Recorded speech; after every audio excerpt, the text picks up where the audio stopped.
Hello friends, welcome back to my YouTube channel. তরমুজের খোসা কি রান্না করে খাওয়া যায়?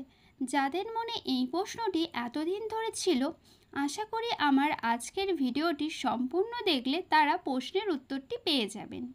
তরমুজের খোসা যে সবজি হিসেবে খাওয়া যায় আর তা কিভাবে রান্না করলে বেশি টেস্টি হয়, আমি আজকে আমার ভিডিওর মাধ্যমে সেটাই শেয়ার করব। তাহলে চলুন দেখে নেওয়া যাক আমার আজকের রেসিপিটি। তরমুজের খোসার এই রেসিপিটি বানানোর জন্য প্রথমে আমি তরমুজের খোসাগুলোকে লম্বা করে কেটে এর লাল অংশ আর পেছনের যে সবুজ অংশ বাদ দিয়ে দিচ্ছি। এখন আমি এগুলো বটি দিয়ে কেটে নিচ্ছি। একটু লম্বা ও পাতলা শেপ করে কেটে নিচ্ছি। তরমুজের খোসার সাদা অংশে থাকা ফাইবার যা বিপাক ক্রিয়াতেও দারুণ সাহায্য করে। যারা ওজন কমাতে চাইছেন তারা প্রতিদিন খাদ্য তালিকায় রাখতে পারেন এই তরমুজের খোসা। ভাইরাসজনিত রোগের সঙ্গে লড়তে খেতে পারেন তরমুজের খোসার সাদা অংশ। এছাড়াও তরমুজের খোসা প্রেসার কমাতে দারুণ উপকারী। দেখুন, তরমুজের খোসাগুলো পাতলা পাতলা করে কাটা হয়ে গেছে। এবার আমি একটা কড়াই নিয়ে নিয়েছি। কড়াইটা গরম হলে কড়াইয়ের মধ্যে দিয়ে দিলাম কিছুটা পরিমাণে সর্ষের তেল।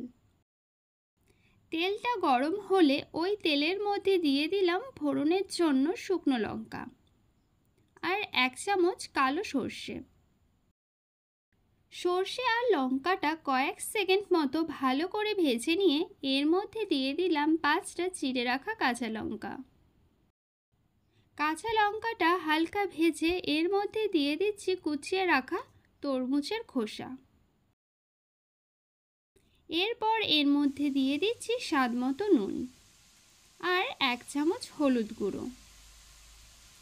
নুন আর হলুদ দিয়ে ভালো করে সব কিছু একসাথে মিশিয়ে নেব।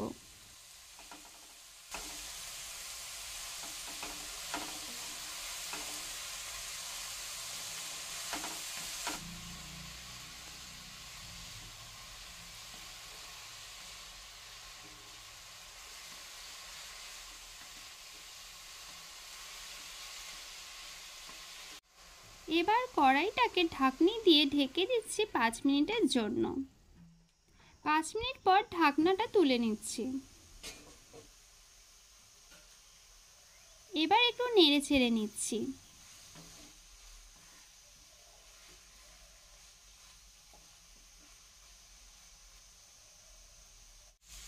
এখন আমি এর মধ্যে দিয়ে দিলাম 1 চামচ চিনি।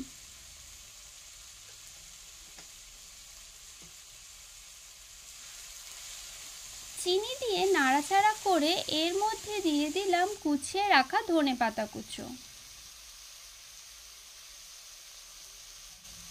ধনেপাতা কুচোটা সব কিছুর সাথে ভালো করে মিশিয়ে নিচ্ছি। দেখুন, তৈরি হয়ে গেছে তরমুজের খোসার দারুণ মজাদার রেসিপি। এবার আমি গ্যাসের ফ্লেমটাকে অফ করে দিচ্ছি। এই রেসিপিটি খেতে দারুণ লাগে, আপনারা অবশ্যই বাড়িতে তৈরি করে দেখবেন। ভিডিওটি ভালো লাগলে লাইক, কমেন্ট, শেয়ার করতে একদম ভুলবেন না। আর আমার চ্যানেল নতুন হলে অবশ্যই চ্যানেলটিকে সাবস্ক্রাইব করে দেবেন। ধন্যবাদ।